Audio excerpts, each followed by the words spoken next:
Hello, everybody. Welcome to Planet FPL, the world where everything revolves around Fantasy Premier League. My name's Suj. My name's James. That caught me very much by surprise. Oh, well, you know, the thing is, we've done over 1,000 podcasts. The guy hits record on the camera. A guy hits record on the recorder thing. Save me doing a shit intro. Yeah, okay. Thanks, and off mate. we go. Off we go. Talking of off we go. Go on then. 57 points. How many did you get this week? 56. Well done. You beat me, as I told you this time last week. I missed the deadline and I still got more points than you.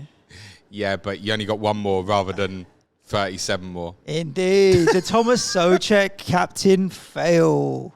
Of course, we're blaming whoever the ref was in that game. I don't even know which of the clown circus brigade it was. I'd firstly blame Edson Alvarez for not turning up because the poor bloke had to play deep all game. So yeah, I got a green arrow when I missed the deadline. So to be honest with you, I just can't complain. I've got to take it, right? Can you clarify for the people that don't listen to us every week that your intention wasn't actually to captain because Thomas Souček? If you don't listen to us every week, you don't deserve to know.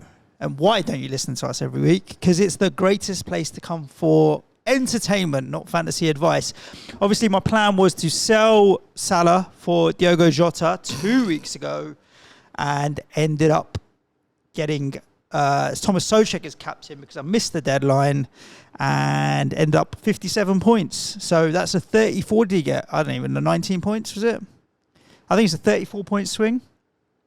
It's big enough, mate. It's big, but what do we do? What do you do about it? It's season changing though, isn't it, if you jump that? And it's like, I was thinking about it, right? Like, so what's the points difference between us? 40, 50 points, give or take. So that would have nearly clawed back 3/4 of it. But here's the thing, right? If I decided, if I played the same lottery numbers every single week, and there's 1 week that I don't play them, and those 6 numbers win the jackpot, that's pain, right? Because if I had played my lottery numbers, I would have won something. I wasn't going to win FPL anyway, so the outcome at the end of the season is going to be no different or no worse. No, I'm just saying you would have had a monster jump, wouldn't you? Do you know, it's like I probably felt worse when I missed the deadline than when that had happened. Yeah, because the decision making is the same, right? And here's the fickleness of FPL. What do you think my timeline on Twitter, not that I've, to be honest, particularly logged on in the last 24, 48 hours, really, not because I don't want to see what's in there, I just can't be bothered. What would it have been like if Souček had, scored 2 goals? What would I have been? Greatest FPL manager, whatever? No, I would have said you were shit lucky. Lucky, right? And then what if I don't? It's the opposite.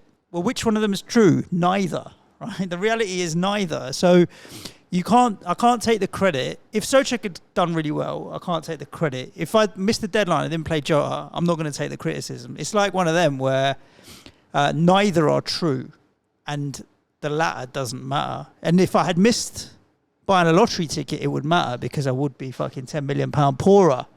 But I still have a green arrow, so 717k, and based on the fact that, is it City Extra or whatever, tweeted yesterday, Haaland is back. Welcome back, Erling. I've got 2 free transfers this week to do what I want. That's to be confirmed, I think, mate. Yeah, so the thing is, since then, as much as, I missed the deadline, we know Salah's back with Liverpool. We don't know what's happening. Although Egypt did go through. We'll talk about it. No help from Nico's boys at Cape Verde, but congratulations to them. Topping the group, mate. Yeah, mate. Topping Kudus the is group. coming home. Kudus is, well, yeah. Unbelievably, they could still go through, technically. What? But it's very unlikely. Is it lucky loser or something like that? Well, the 4 best third-place teams go through, don't they? And on 2 points, you really shouldn't be going through. But there is a combination of results where they could still go through. Yeah. So very unlikely, though. Look, it was after Souček blanked, and obviously after the way the West Ham game ended, the last 2 or 3 minutes, it was inevitable. After having the kind of victory snatched away with that ridiculousness, it was inevitable that Jota was going to go off. So here's what it is. Own him in Sky, half my rank there in the game week. So you take Tomorrow's your wins with your losses. And this was a grey in the end, although could have been obviously massively better. So how did your players do at the weekend? Areola did really well until Ollie McBurney, elbowed him in the face. I own Gabriel, Porro, Richarlison, Well, he was Palmer. on 3 points either way. No, he was doing all right. Okay. Gabriel, Palmer, Richarlison, Porro. That's it. Okay. It's like one of them. Half of them played the week before, but all right. But like net to get to my 57, that was it. I only had Solanke, Souček, and Areola to go. So, you know. Okay, 56. So Gabriel. For me, I'd obviously kept hold of Jared Bowen and started Jared Bowen, but didn't return me anything. I'd captain Saka this week. Game week somewhat saved really by Gabriel's 17-pointer.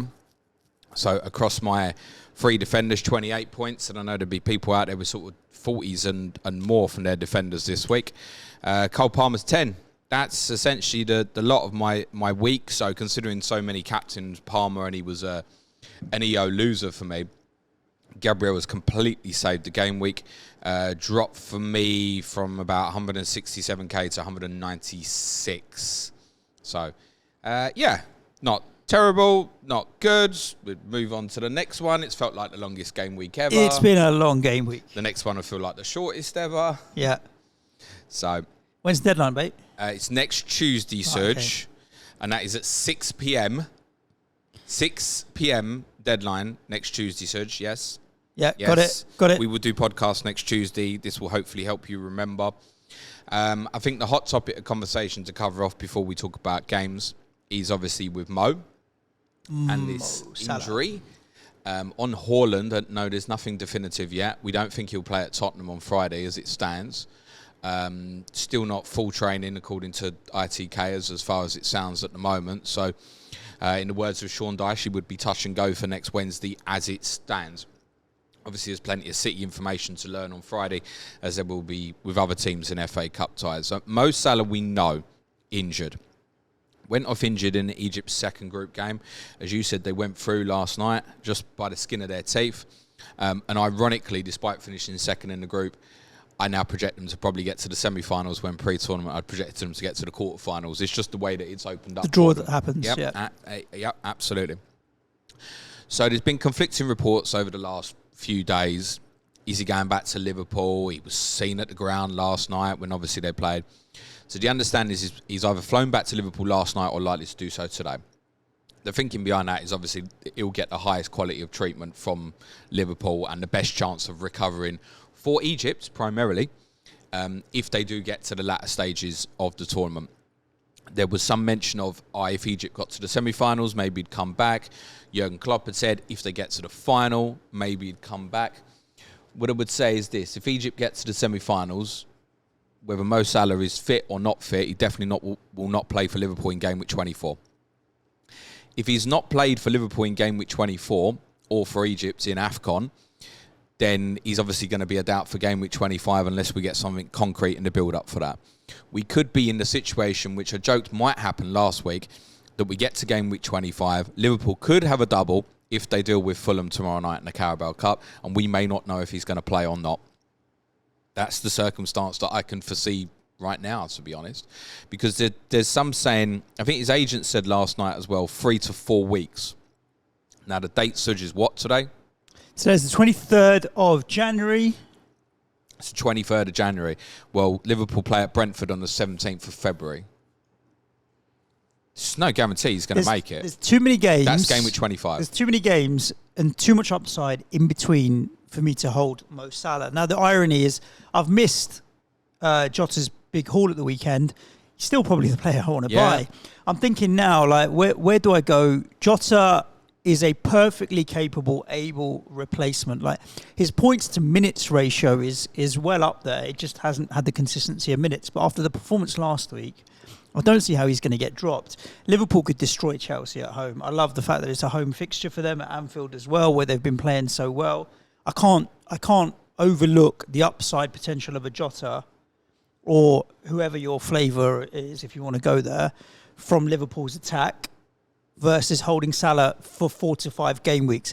I would love to engineer a situation where I can get Jota and KDB, and that would mean Diaby and Salah out for Jota and KDB. For me, that's just straightforward and easy. What you got to think about there is, let's take the scenario that Egypt go out in the last 16 and Salah does recover in time for that game week 24 fixture against Burnley, and then we know Liverpool would maybe have a double in 25, then what? That's what you got to think about, isn't it? Personally, at the moment, as it stands, and my thinking could potentially change, I'm happy to swing against with a Jota. I'm not happy to go without and completely hide behind the sofa, but I'd be happy to swing against with another Liverpool attacker, because obviously City have their own double before that, and I don't want to miss out on that, and I still want to find a way. Before, it'd probably be the same time. It's the same week. So I also want to make sure I've got money for Erling when he becomes available, and the likelihood of him becoming available before the double is probably higher than Salah becoming available. The chances are Haaland's back before Salah. Let's put it that way at the moment. That's my list of priorities. It's a out of sight, out of mind problem. Now remember, I've still got Trippier and Trent sitting in my defence. So if I need to find money, there's money there. You ain't going to get it. I've said this to you before. If Liverpool did have the double in 25, you're not going to want to bin Trent, are you? No. But again, he's still flagged and he wasn't in the squad at the weekend. So Trippier's going to be a potentially very easy move on.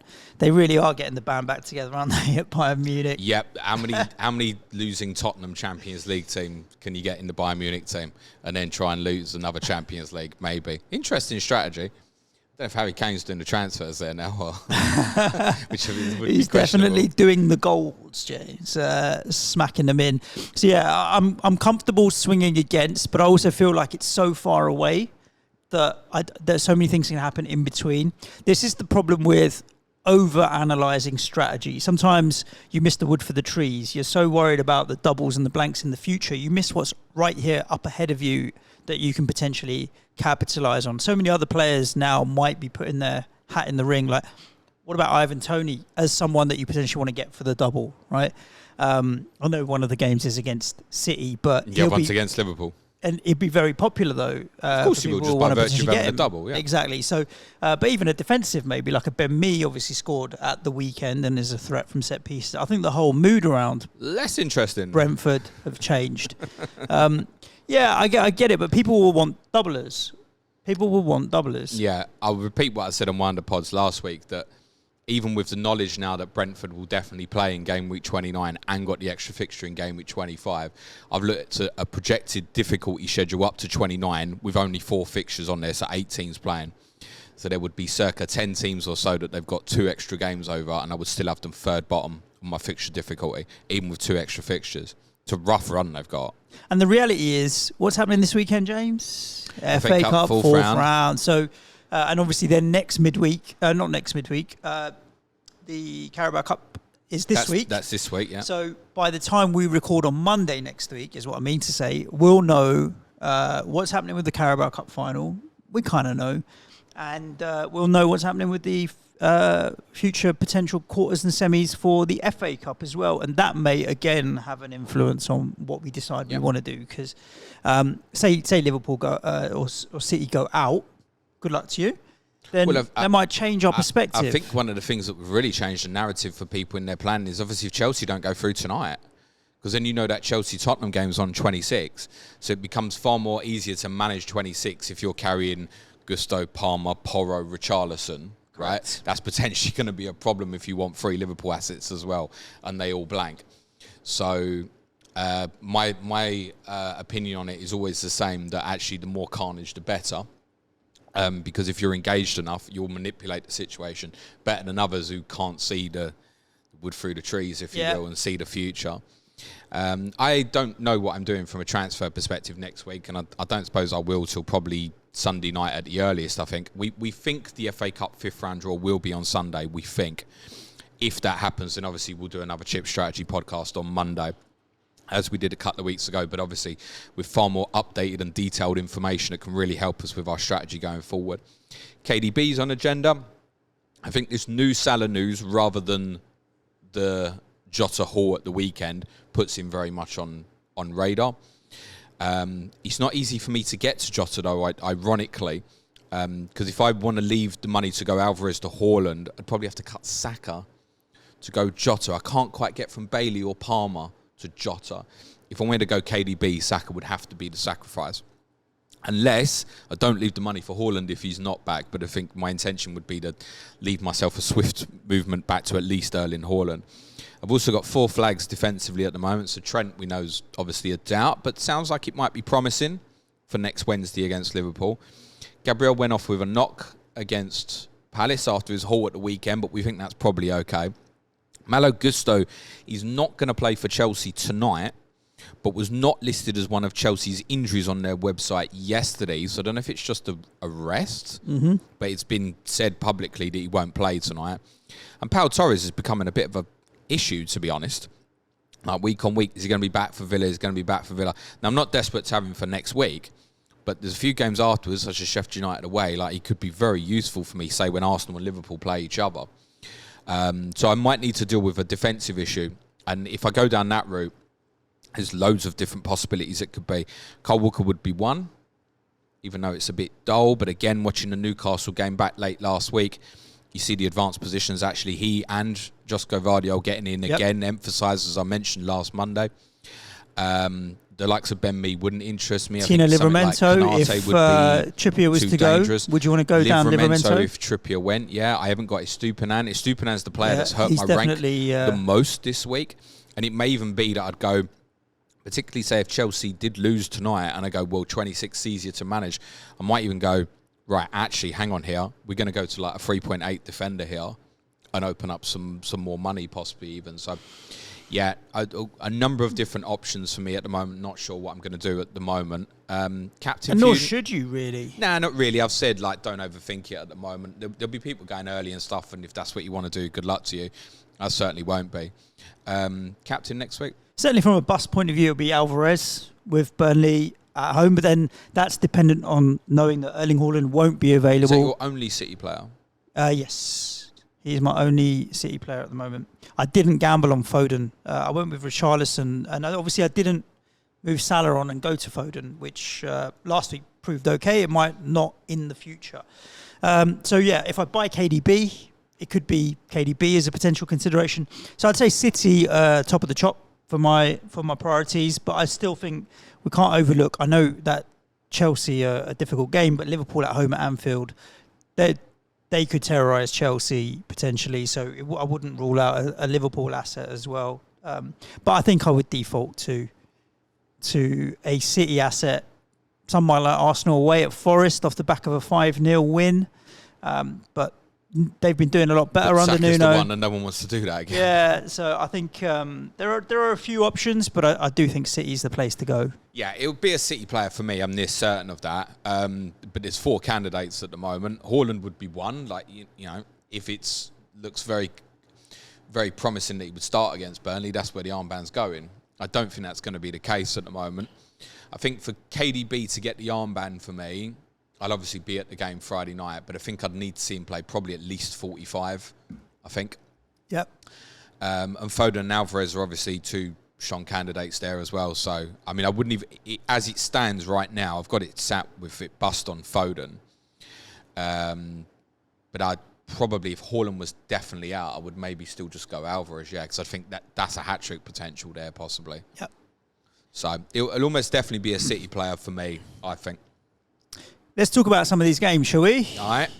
5-0, Arsenal, Crystal Palace. I think, obviously, Arsenal dominated and clearly deserved to win. Eze looked lively. I mean, he had a few shots on target. He seemed to be the one creative spark. But if you look at the last 3 goals, Trossard and the 2 Martinelli goals, it's like knife through butter stuff where, particularly the Martinelli goals at the end, probably makes the scoreline look really bad. But all 3 of those goals was back to front in seconds, right? You're talking from defensive position to ball in the back of the net in 10 seconds. The Trossard one, even less.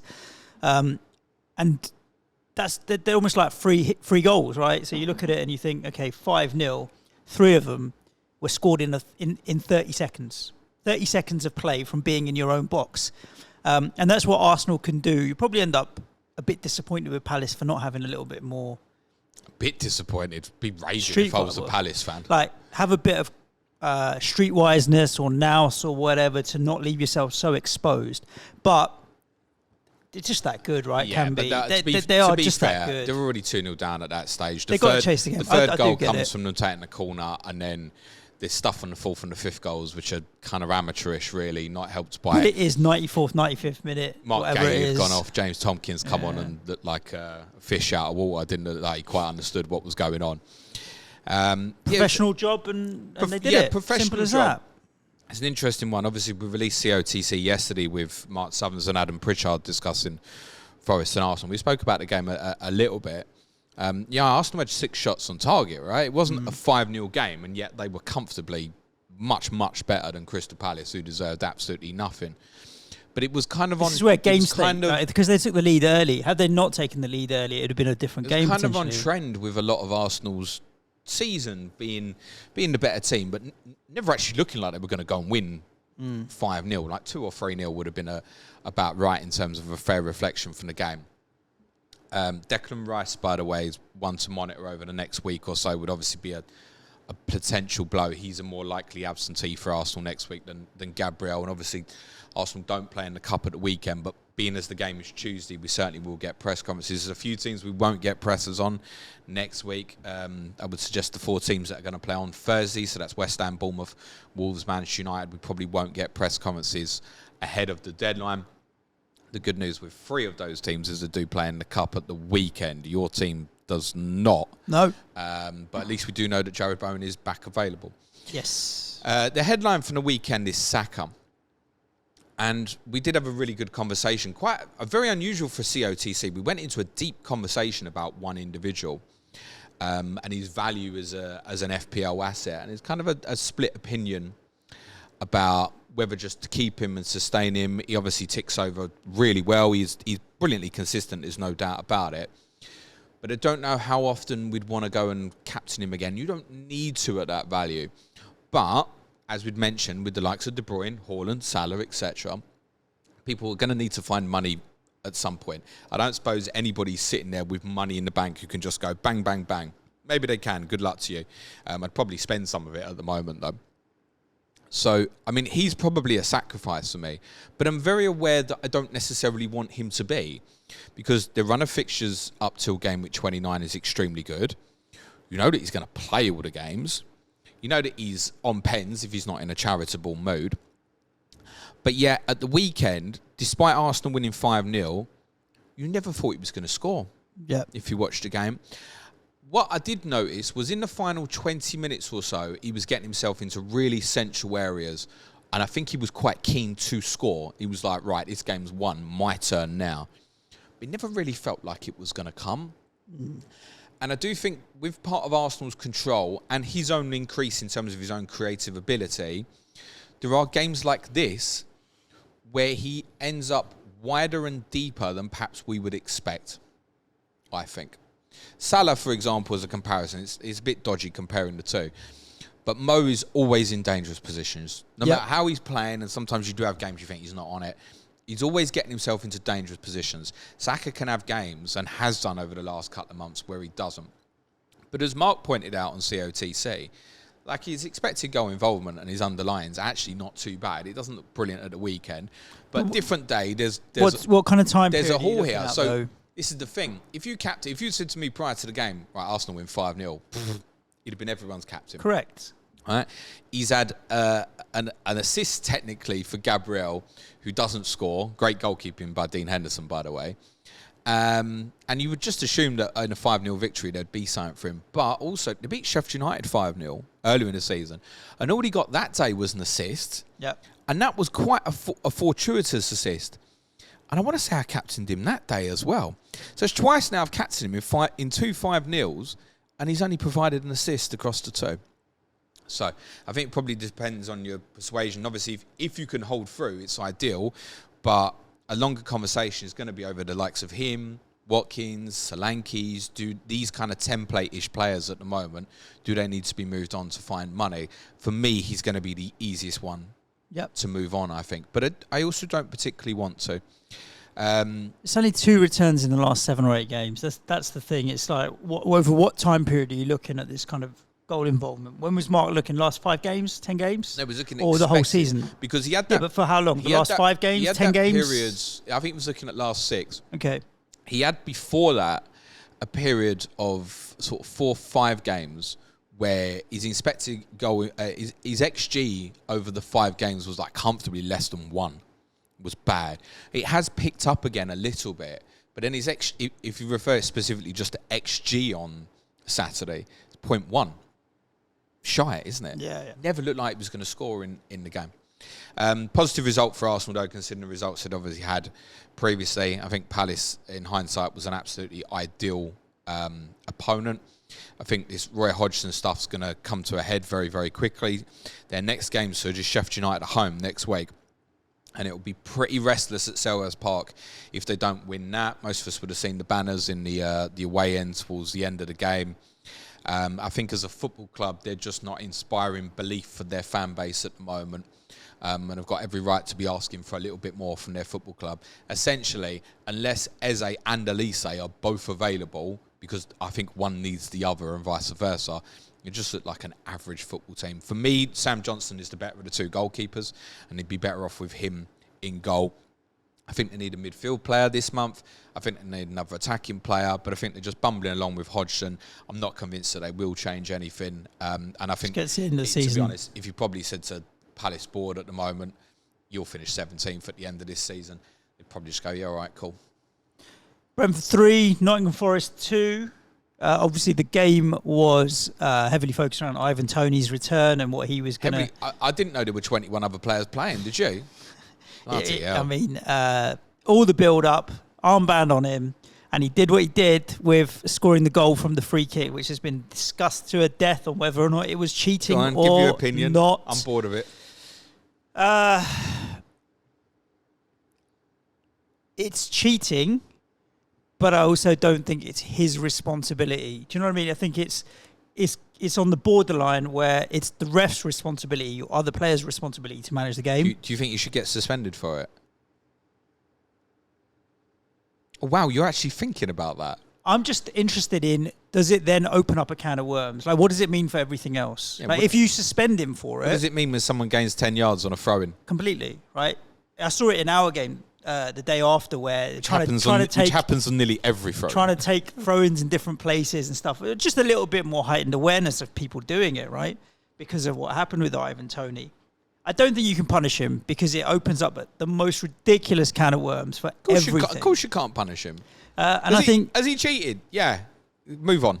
It doesn't, like, for me, it's not the type of thing I feel comfortable doing. Like, if I was playing a game of football, but maybe that says more about me than it does. Like, other people are comfortable bending the rules to the extent of wherever they can get to. If a ball was put down for a free kick, I'll take it from where it's taken. That's just my nature. But look, the guy wants to score a goal. Guy wants to win a game of football, and that's his attitude. It was the fact he moved the spray as well, wasn't it? Really made it look particularly bad. Because then you are consciously, knowingly, like, you're not just trying to nick a few yards. You're actively. As I said on COTC yesterday, someone in that wall must have seen that he moved the ball. Responsibility sits with the ref and the other players to police it. Like, it's not his responsibility. Also, the referee, in fairness, got his back to it and he's marking the wall back, right? Mm. But linesman's that side of the pitch as well. See it, right? What's the linesman looking at that point? Couldn't tell you, James. So someone should spot it. But do you think VAR should have intervened? VAR can't intervene on that by their own terminology and laws and rules. I think it's similar to like if a corner was taken slightly outside the quadrant, which I'm sure happens on occasions, VAR won't get involved. So it's kind of the same as that, right? But someone from Forest's perspective must have seen that he moved the ball. Because even when you were looking at it live, you thought, I think you can put that near post. Mm. And obviously, we never saw that. I'm pretty sure we never saw him move it till they showed the replays afterwards. So it's gamesmanship, right? It's people cheat in every football match you watch, basically. His return is obviously a major boost to them. I thought, in terms of his performance, lackluster would be a completely unfair word to use. He looked to me like he was managing himself. I think the first 10, 15 minutes particularly, he looked short. He looked short of fitness massively, which hasn't played football for 9 months. In terms of, being injury-free, training, all that, you hear managers talk about it all the time. Match fitness is like a different level. Look at all those players who came in for Tottenham when Tottenham had injuries, and you're going, well, they ain't injured. Yeah, but they ain't play football themselves for 2-3 months. You need kind of like Bentancur. Bentancur looked shot the first couple, right? Yeah. Then suddenly got into his groove again. And I think there was a bit of that for Toney where he grew into the game the longer it went on. His creativity was kind of on show. He created a brilliant chance for Keane Lewis-Potter, but he himself, in open play opportunities, didn't particularly like was going to score either. Did he only have one shot on target? I feel like that was the free kick. That's probably correct. Yeah. I was looking for my shot here. But he played fine for first game back. I think it's worth saying, I think Forest were pretty unfortunate in terms of the result. I know much of the talk about them is off the pitch as we did last week. But they were missing some key players. I don't think it got noticed as much at the weekend. They've got a lot out of AFCON. So, but obviously Gibbs White and Alanga didn't play at the weekend either. In terms of AFCON, Ivory Coast are on the borderline now because they lost unbelievably 4-0 at home to Equatorial Guinea yesterday. So they're on the brink of whether they're going to go through or not. If they come back, it's Willy Bolly and Sangare. Yep. They get back, which would help because they are going to look short of bodies going into that game against Arsenal next week. Nuno Tavares, don't go searching for him on Twitter, obviously can't play. He'll be ineligible because obviously it's against his parent club. Harry Toffolo will cover at left back, that's fine. But they need some of them offensive players and centre-backs back. So, I mean, Gibbs White and Alanga being back would be a huge boost for them. And they played all right. I think, to be honest, a draw probably would have been a fair result, to be honest. Brilliant finish from Neil Maupay.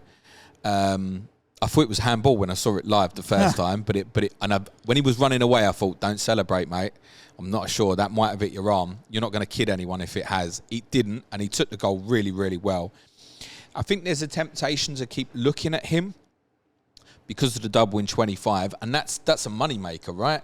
Yep. Suddenly you go, Watkins, I can have Watkins to Maupay in a double, and that might be your difference to get Saka back to Salah, for example, in a few weeks' time. But obviously remember that Vissa's obviously at AFCON. And although it's very unlikely, obviously Bumo's kind of projected for sort of March, sort of about game week 27. But I always remember that what I'd said when Bumo got injured was it reminded me of when Bentancur got injured. And we saw Bentancur come back a month earlier than expected. So I probably wouldn't be diving into that one. Keane Lewis-Potter is another enabling one that people might be looking at. He's kind of playing this hybrid sort of left wing back / left wing position at the moment. He had a few opportunities at the weekend. He never struck any confidence or conviction that he would take those moments. And I also don't think it's a given that he'll stay in the team, particularly as Brentford have obviously signed Sergio Reguilon on loan from Tottenham.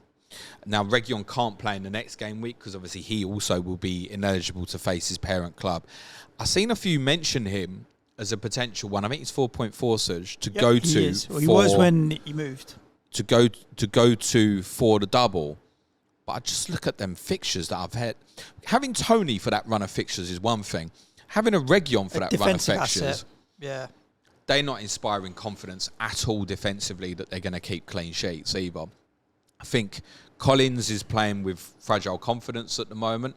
I think Ethan Pinnock is a defender I really like, but the last couple of times I've watched him, I haven't been hugely impressed actually. Since he was outstanding against Arsenal in sort of the November period, last couple of times I've watched him, I haven't been too impressed with him. So I think they've got issues defensively. The fullbacks have obviously been a well-documented big miss. Reguilon coming in is going to help that. I think, as I said a couple of weeks ago, I think they're going to play a back three in the majority of the games now because they won't want to play with the likes of Reguilon or Roslev as fullbacks when they really look a little bit brittle defensively. It's worth saying Christian Norgard certainly helps them in terms of their structure, and he was a miss for them at the weekend as well. I think a draw probably would have been a fair result. Can't see me really looking at Brentford bar Toney, but it won't be now anyway. No. Let's move to Sunday, James. Sheffield United 2 or West Ham United 2. What? It was a mess of a game. Yeah, wasn't it? Absolute mess of a game that got entertaining as it went on, but not for quality of football, more for entertainment more than anything else. But yeah, I think, to be honest, the result was a fair result in the end. I think Sheffield United showed, particularly in the first half. Sheffield United did not deserve to lose. Yeah, I can't say that they deserved to lose, but also they did because net both penalties. Let's put it a different way and say you didn't deserve to win. Agreed. I was ready with robbery, as a tweet to put out there, right? Because if we'd have won that 2-1, robbery away to Sheffield United, it would have been a robbery. But you got to look at obviously some really core players. We're missing a lot of the spine in Aged, Alvarez, Paqueta, Kudus. You're talking about the middle of the pitch, and you've got players coming in that. The main thing with the likes of Fornals, Cornet, and these guys that come in, they just don't look like you mentioned it with match fitness. They don't look like they've played real football for so long, and nor have they, right? I love the commentary on Danny Ings. He's not scored in 19 games for West Ham this season. It's like, if you total up his total minutes that he's played for West Ham, the boy hasn't played 19 games. He's come Probably on as started, sub. maybe 4 or 5. Max. Yeah. So it's just misleading. He played really well, by the way. He did have a good game. Yeah. But I think Sheffield United were better. And I think if you're a Sheffield United fan, you would feel heartened that there's something there that Chris Wilder's trying to put together. The young lad, is it Brooks? No. Yeah, Andre Brooks was a good player. Was really good. Yeah. I thought Diaz was okay and provided some movement. And they're obviously a very big physical team. They did pretty well. I think West Ham were very disjointed and there was no fluidity to it. Sat in deep at the start of the first half. The game kind of changed when Ben Johnson came on. And I don't really know what position he came on as. I can tell you. He just was floating around. He was much more dynamic. He provided some energy, provided some legs, provided some creativity, which is just not what you expect from your number 2. But number 2 on the back of his shirt, as opposed to anything else. As opposed to being Fabianski. Yeah. But and then in the end, obviously, what the ref's doing in the last 5-10 minutes, completely with Brewster's 2 feet off the ground. Red card. Red card, yeah. And you're like, what have you called the yellow for? Is it because you're bottling giving decisions? No. Do you know what? I get that. The pace. The pace he went in. When you see that once, look, my instinct was when I saw it live the first time, I thought red card because it felt overly excessive in terms of the speed of which he came into the challenge. But you get one look at it, right? The fact that he's dished out a yellow there, I think we can understand. I wouldn't say it was a definitive, it has to be a red card on every single occasion. But I would certainly say, I think that's a red card. I think the upgrading of the decision by VAR is correct.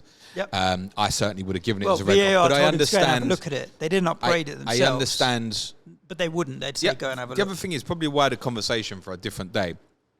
But with a challenge like that, if he gives the red, and it's maybe not quite a red, then VAR won't overturn it because of the speed he's come in. Yep. So if he's in doubt, he's actually better off going yellow first, and then they go, actually, this should be a red. It's the better way to do it, rather than, it's a red, and maybe it's not quite that bad. What's the better? It's probably that he goes on the cautious side first, isn't it? I agree, except though now they're not making the decision that they might think. It's taking the power away from the refs because they're playing the percentages and playing the odds rather than reffing the game. I'm not going to defend him on the 2 decisions afterwards, though. Yeah, I'm still confused about how Ollie McBurney elbows the keeper in the face and wins a penalty. I don't know why this hasn't been. There's lots of people just going, it's a penalty. And was it Robinson on? Am I watching a different game? It's not a penalty. And was it Robinson on Bowen? I don't remember. Was it? I think so. Or Army Hodzic, maybe. I can't remember now. Either way, the defender's got his back to where the ball's coming from and arms round the player. But it was handball, Suj. It was handball. Unbelievable. The Bowen one I can get a little bit because maybe out of shot we might not have seen that Bowen's pulled him towards him because why is he facing that way? I don't know. But certainly I would have said, that looks a penalty. But the Sheffield United penalty is never a penalty. Yeah, it's unbelievable. But look, you know what? What are we going to do? This is the game, right? We talk about it week in, week out. Every weekend there is going to be a fixture that is affected by this way. This week it happened to be ours. Next week it could be yours. And the week after it could be someone else's. It's unfortunate. These decisions end up costing clubs a lot. If it's the difference between 6th and 7th or 5th and 6th at the end of the season, it's the difference between Europa or Conference League, and that's now the difference of tens and 20 millions worth of pounds in terms of sponsorship and advertising and TV. They're big decisions, and that's why people get particularly upset about them. On the balance of the day, the result was a fair result, but I would say only 8 out of 10 football matches end the way that they probably should. So you take it as it is. I think let's talk about FPL. Like, I'm not interested in anybody from Sheffield United, if I'm honest with you. But for West Ham, if you've held Bowen without his mates is just not the same.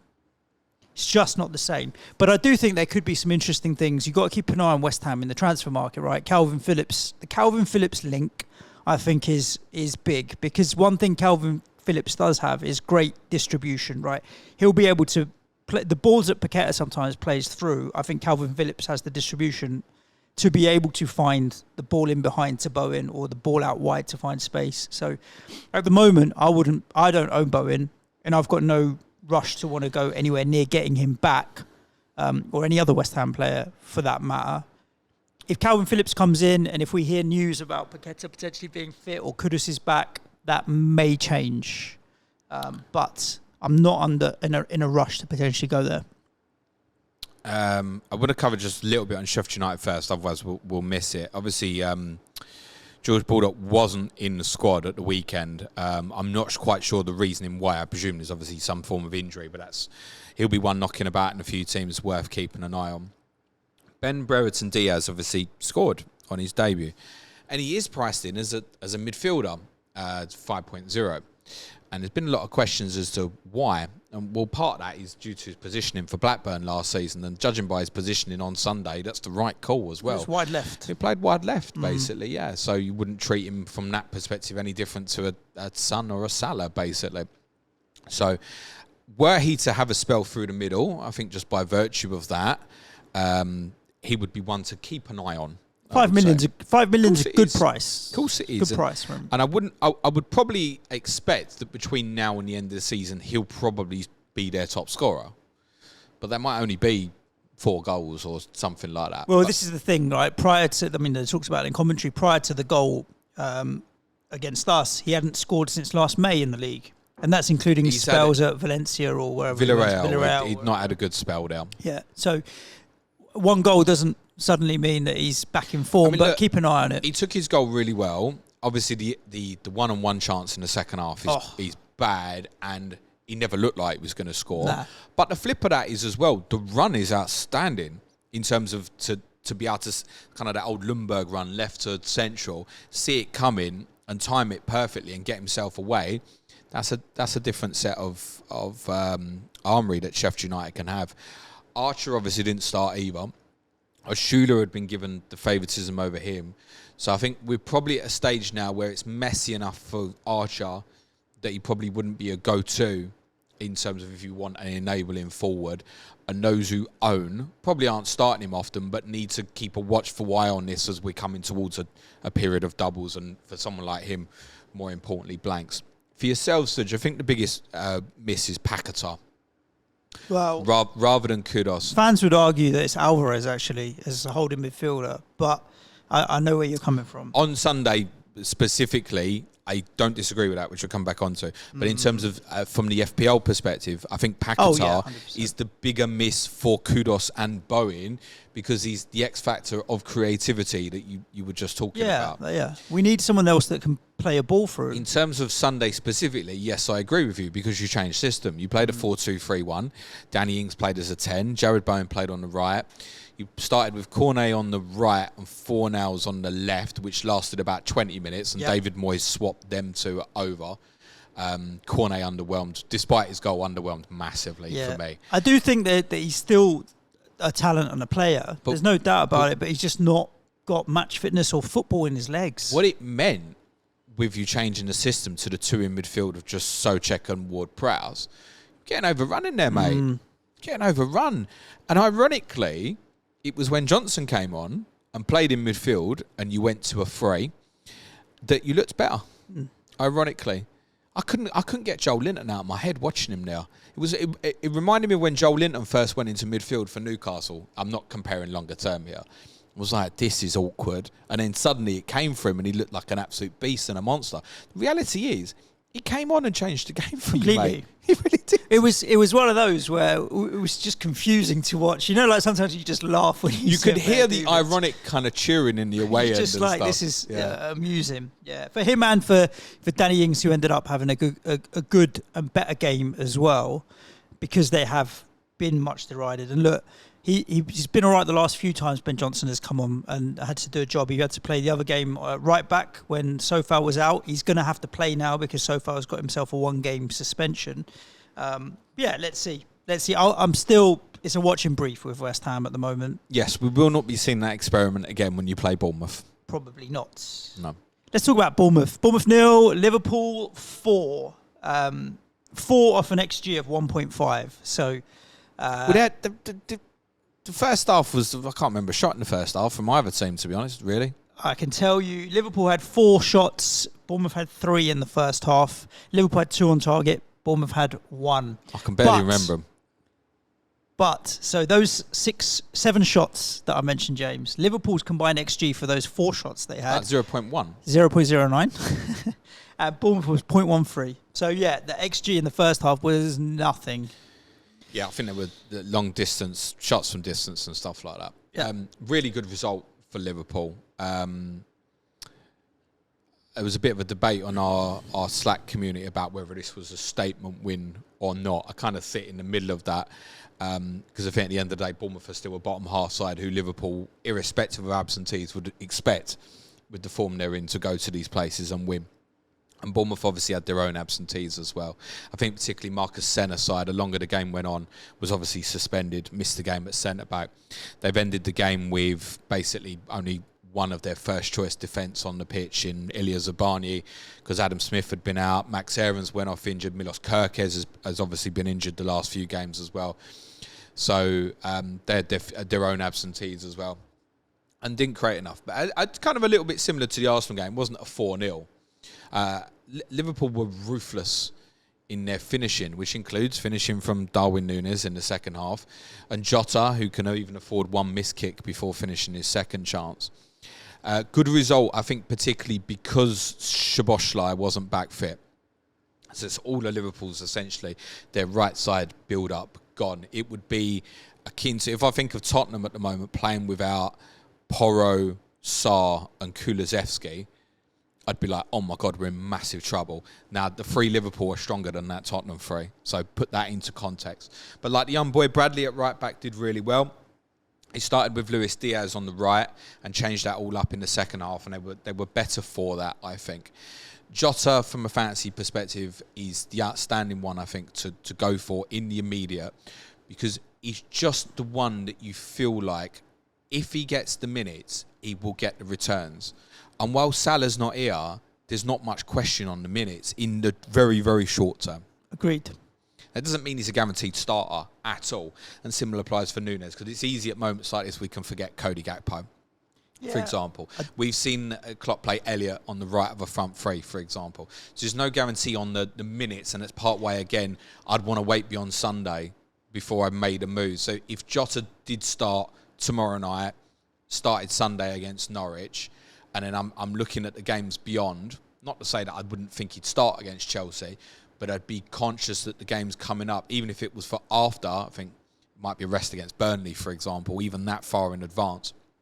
So I'd have an awareness of that sort of thing. But yeah, he's the one more on radar. But then there'll be other people who are looking at a forward at the moment, thinking, well, it's Darwin Nunez. And there'll be plenty who've held on to Nunez because we've just had too many other fires to deal with, and you've got your reward now. Obviously Liverpool, we know with their rotation, it's based on the traffic light system. I feel like based on form, Jota's kind of making himself undroppable, and I don't think Klopp would maybe want to take him out while he's in this form. And he's had such a patchy run with injuries in and out the team that I think just a consistent run will help him build up his strength a little bit. You say that, but then obviously Salah's injured at the moment, but basically Mo doesn't get injured, does he really? No. So it's an unusual one, whereas with Jota might play up front sometimes. Does have niggles and stuff like that. So I think like if there was to be word to say you need to be cautious with him, it's the same as always, but even heightened, he wouldn't play. Yeah. Agreed. If he's red or amber on the traffic lights. But yeah, he's the one on radar. It would certainly be him over Diaz for me. Just for on example. Jota though, you could imagine him coming off the bench and doing damage, which he's done so many times as well. That's the other thing with him. He's high probability that he could come on and do damage. His returns per minute are staggering. Ridiculously good. Yeah. That's why, and I've owned him so. He's always served me well when I've owned him. There's certain assets that have always done well for me when I've owned him. Kulusevski is another one where when I've generally owned him, he's actually done all right. So you feel biased towards going back to your tried and trusted safety blankets, don't you? Also, Trent being back is another creative potential in terms of Liverpool creating chances for the likes of Jota and Nunez. And Andy Robertson's now not far away either. Chelsea might come a little bit soon, and maybe Arsenal might as well. But he's really close now, Andy Robertson. And I think there's every chance probably Trent probably will play against Chelsea. That was, when he got the injury, that was what they were all saying was Chelsea going to be the target. And I think with the two, he obviously won't play tomorrow night. He won't play against Norwich on Sunday, you wouldn't think. Might be a substitute, maybe. That green light would be useful. But I think for most people now, the advice would be, unless we get definitive news otherwise, start Trent. Agreed. Which I did this week anyway, just in case, as I did with Bowen. When we got to the deadline, we thought, well, Bowen's out, is how it looked, right?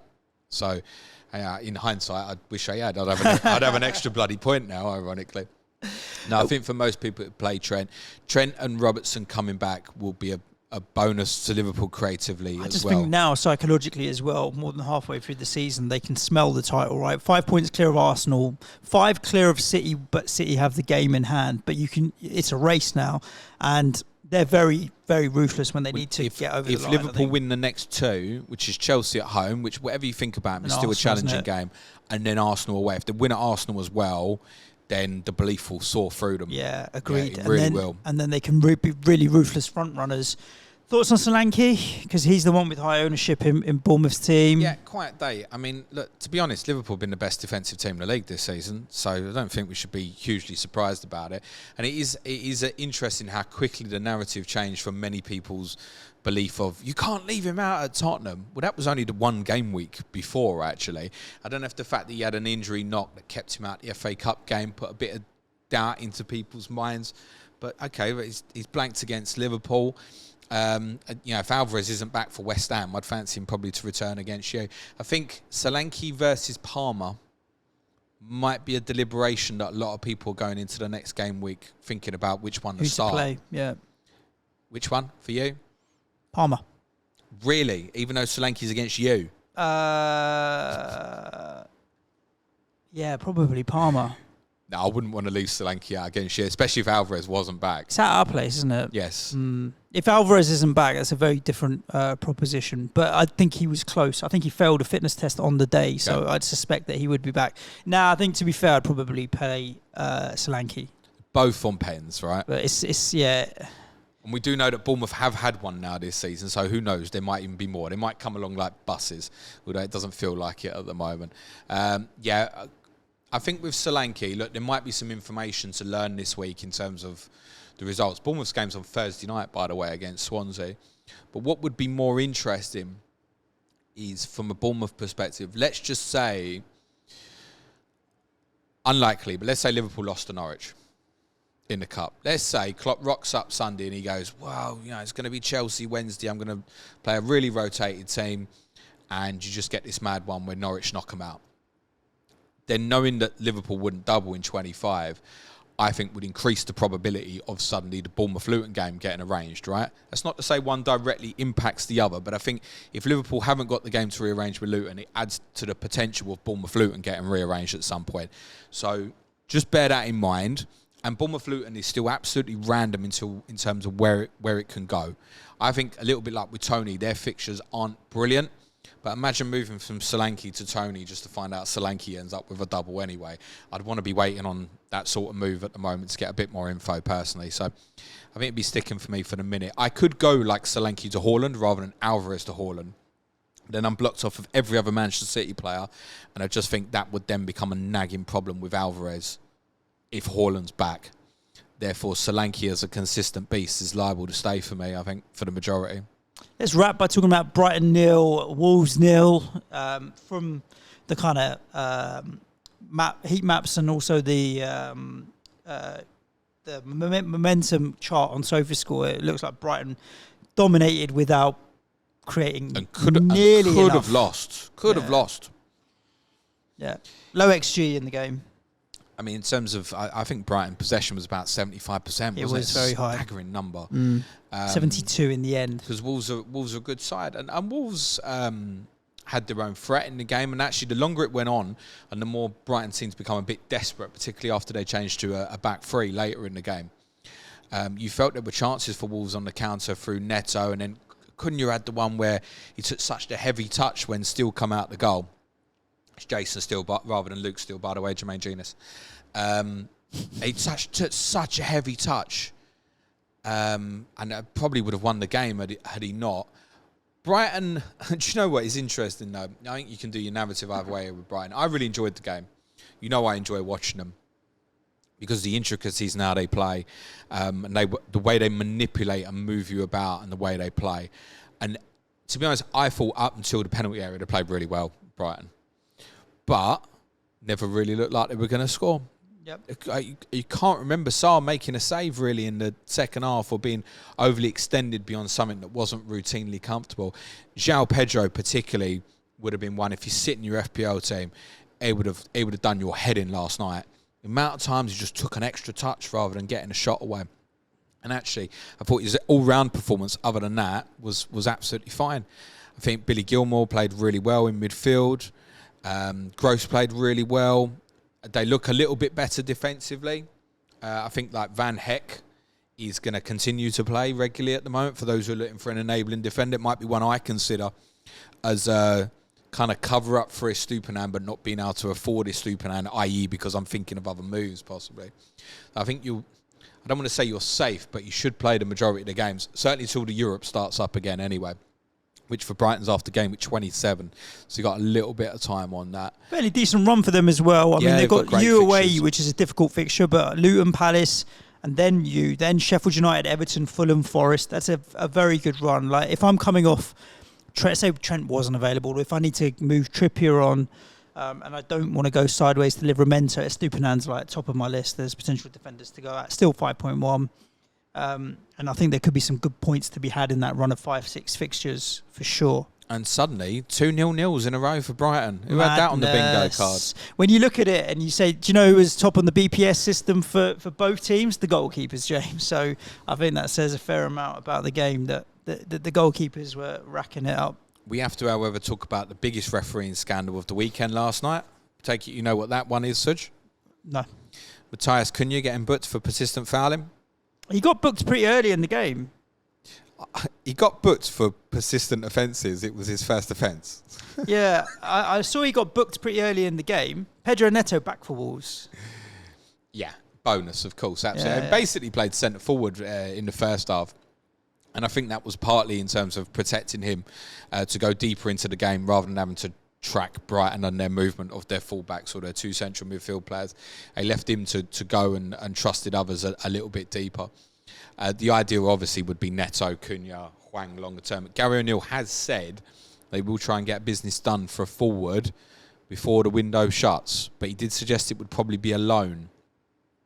I wonder if Antonio's fitness might impact Danny Ings, because that's the name that keeps going around in circles about Wolves. Danny Ings or Antonio, because Antonio was mentioned with that in the summer quite a bit. There were a few links. Danny Ings would be more the one, I think. I only see him leaving West Ham. If West Ham get a replacement in, there could be quite a daisy chain because we'd leave ourselves a little bit light. But yeah, but sure, like if Kudus is back next week and stuff, then the requirement is not so big, is it? I know they're not direct comparisons, but then Kudus can play deeper, Bowen more comfortable through the middle, because Bowen obviously ended up on the right late in the game for you at the weekend.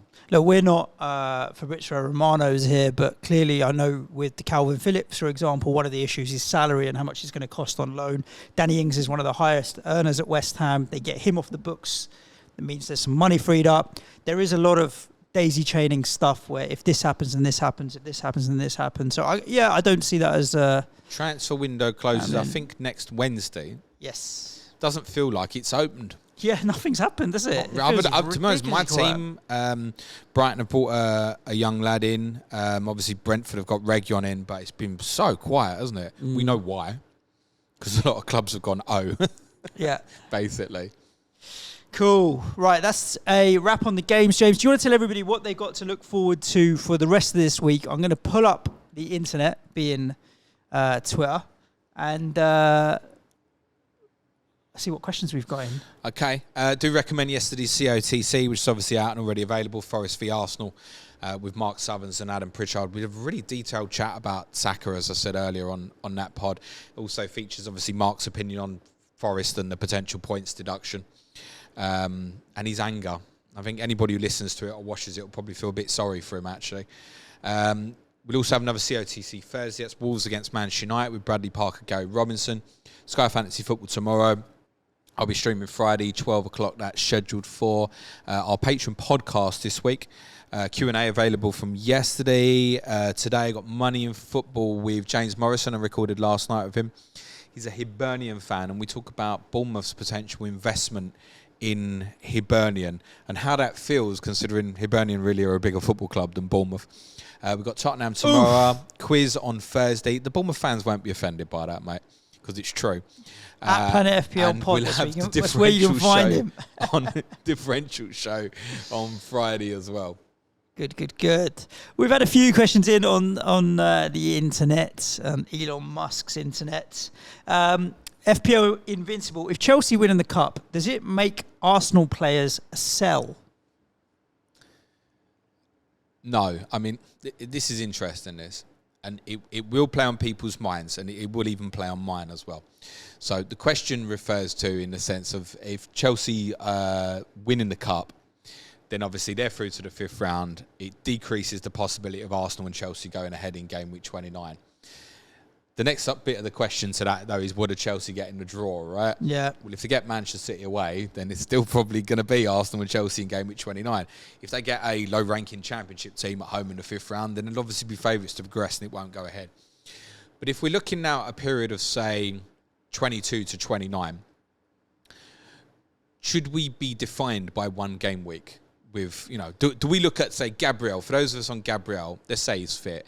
We go, well, Arsenal are going to blank in 29. I need to start selling. No, that would probably be more one to think about later on. Saka is more definitive to me in relation to money, rather than, Arsenal might blank in game week 29, for example.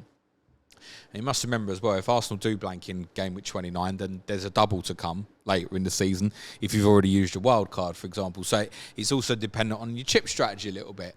It might be that some people want a wild card in game week 26, 27, for example. We might mention that as an idea next week. And in that case, yeah, sure, maybe you might want to move on. But let's remember that we've got really good fixtures. Don't be defined by your likes of Saka and Gabriel just because they'll have one less fixture in circa 2 months. Right, FPL_Harry, probably a new listener around here. Which cup results? I didn't know you were talking about it first. Hello, H. It's an interesting Can one. I just say, he dived in my DMs the other day and he asked me a double game week question. And I answered it and he didn't say nothing else. He just slid straight back out, the bastard. I saw you, H. Love you, mate. Nah, of course it's love. Which cup result do you hope for, or results, that will make a difference to who you're eyeing up? And I know, look, obviously we're going to record Monday, will be a chip special. It's Who you Tottenham hope winning to win? Friday night. Simple as that, right? I'll be honest, I've said this before. When the cup games happen, and if you look on social media, be like, I want this because I want this to happen, and I just think you're so powerless. It's not even part of the game, hoping for external results, where quite often, say in the 5th round, I've spoken about this, there will be shocks in the 5th round of the Cup. Do not be surprised if Tottenham beat Man City or vice versa and then they lose in the 5th round, because the way that with a midweek set of fixtures, there'll be more rotation in that round than there's been in other rounds. So don't be surprised if we get some shocks there. So thinking that far ahead and going, wow, I want Chelsea to win this weekend because I want Arsenal and Chelsea to be off in 29, or because I need Ollie Watkins to have a fixture in 29. I'm bothered with that in my headspace, really, to be honest. So what do I want this weekend? I want Tottenham to win, and I want as many of the big clubs to lose as possible, because it increases the probability of Tottenham winning the competition. Simple as that. James Morrison, this is a quick one. Is Kudus a good option now? Garner probably going out. Well, let's wait till they're out. Yeah. because we don't know. And the answer's simple, no. You will know in the next couple of days. Yeah. I think there's so many other variables with West Ham. Paqueta posted a video in the gym, like he was training and doing strength work. So I don't think he's months. It's weeks, if anything, and there's a bit of time for the next games. Alvarez obviously failed a fitness test, so he might be fit. If those things all fall into place, sure, Kudus is a good option, but I wouldn't be moving early on it, for example. Definitely not. Would you rather buy Kudus or Bowen if you were buying now? Let's just say Kudus is back. Price Kudus? With Paqueta? It's like $1 million saving, isn't it? Yeah, with Paqueta. Let's say not at the moment. Paqueta's probably not going to play against Bournemouth. Fair? Yeah, probably not. Yeah. Honestly, it'd probably be Kudus because I'm well aware of wanting Salah and Haaland, and then you're looking at Sonny might come back and KDB. There's like so much other talent that I want to get in that $1 million could make a difference. Again, it's down to squad value. Mine's a lot less than yours, so I'd probably do Kudus, to be honest with you. After Bournemouth, you've got Arsenal, and then Manchester United, or is it the other way around? Arsenal first, I think. They've got Liverpool, then they play us. So we'd have... Yes, you're right. We're going to Everton. So, no. It must be Arsenal 24. 24. Yes, Arsenal play Liverpool 23. So you've got United away, then Arsenal at home. It's not kind of steam into territory, is it? Absolutely not. No, what's your 25 and 26? I can tell you, James. I feel like they're good fixtures. Let's have a look here with Thomas Souček is the one I'm going to pick on. So Bournemouth at home, United away, Arsenal at home, Forest away, okay, Brentford at home, yeah, Everton away, Burnley at home. Yeah, it's a good run. Then we get to Villa at home. It's a good run, and also in terms of we're saying, maybe not dive in now, but it kind of swings better in 25. Now the chances are you're going to get to 25 and you're going to be thinking about a third City player, or maybe even like getting a Toney in, or a Liverpool player if they've got a double, and before you know it, it's gone and you've missed it. So in terms of consistency, I think if I was buying new now, if he's back, I'd be quite tempted by Kudus, I think. Yeah, agreed. 2 more questions, James. Not FPL related. FPL Knuckle says, what's your favourite Only Fools and Horses episode? There are so many. It's more like the moments, though, isn't it? Yeah, that's it. Like Batman and Robin stands out. That was the one I was thinking as the episode, but I still think chandelier. The chandelier is the one, man. The chandelier has to probably be the funniest. I saw a little snippet with Nicholas Lyndhurst because that was one of the very early episodes, and they said to him, right, we've only got one chandelier and it's like £6,000 or something. If you laugh, you've fucked up the whole scene. And we can't re-record it. So when the other chandelier falls, you got to keep a straight face. And he was like, God, how am I going to do that? And he was like, absolutely. It was the hardest thing to do, was keep a straight face when the other chandelier fell. I think I'd give it to chandelier. But I remember when he had to go to kids club and pretend to be 13. Oh, yes. That was wicked as well. There's so many. The falling through the bar. Yeah, that's a classic with the Filofax. The falling through the bar is hysterical. The Filofax. So it's the moments for sure, but if I had to pick one, I'm going to give it to Chandelier. I think for the episode, I think the Batman and Robin. It's a good one as well. Yeah. Last but not least, FPL Calypso. Were you guys PlayStation or SNES? I was SNES, but none, because I didn't really care about consoles and gaming. SNES? Super Nintendo. There was Nintendo, then there was Super Nintendo, wasn't there? And then there was PlayStation. I guess I was PlayStation. Did you do PlayStation? I know I was a PS2 kid. Yeah, I wasn't. Before that, Mega Drive.